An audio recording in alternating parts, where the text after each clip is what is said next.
President John Dramani Mahama has assented to a number of legislative bills abolishing several taxes, including the electronic transfer levy, that's the controversial e-levy, betting tax, and emissions tax. While in opposition, the NDC, led by the flag bearer and now President John Dramani Mahama, promised to abolish some taxes to give relief to Ghanaians.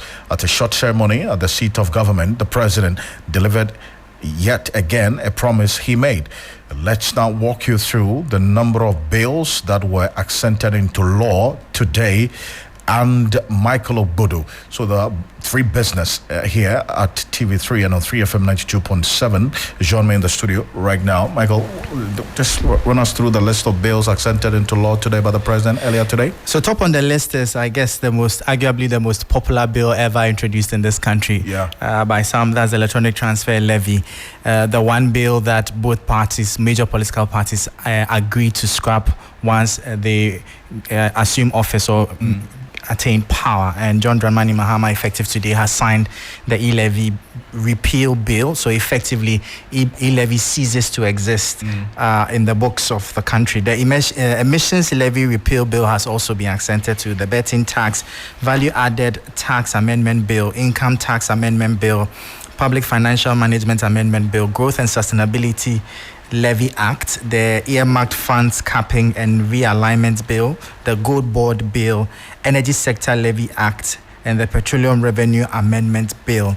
So a quite tall list, but it just shows you that the president has been very busy today assenting to all of these bills. So we know that the e-levy, like I said from the beginning, a very controversial one. We know government to be losing some 2 billion cedis with the scrapping of that bill. The emissions levy also received some uproar because people were arguing that why is the government deciding to charge taxes in the name of trying to clean up the air and not giving enough motivation for people to switch to other greener options. So the emissions levy is also going off. There's the betting tax that a lot of the youth had kicked against, arguing that why must you tax me my wins if you don't compensate me for my loss. There's a value added tax amendment bill also on the VAT on insurance that also has been repealed. It's a big one too for the insurance industry because it means that insurance will be relatively cheaper without that tax in place. There's an income tax amendment bill which also has the betting tax within it in terms of the earnings, and then also a percentage was charged also on gold purchases from small-scale miners. Then there's the public financial management amendment bill. The other one also that made a lot of headways after it was announced, the growth and sustainability levy act. You know that act in the bill, the government sought to tax the extractive sector more, increase the rate from 1% to 3% for the extractive sector. So persons in the mining industry will have to pay about 3% higher than their counterparts in the banking and other sectors who are also charged the growth and sustainability levy. There's the earmarked funds capping, and then also the gold board also bill basically legitimizing the gold board, and then the energy sector levy and the petroleum levy. So basically these are the levies that the president has officially signed into law. And if you look at the increase in that 1% to 3% growth and sustainability levy act for the mining sector, you've been engaging the Ghana Chamber of Mines. They are not too excited about this decision. Why is that?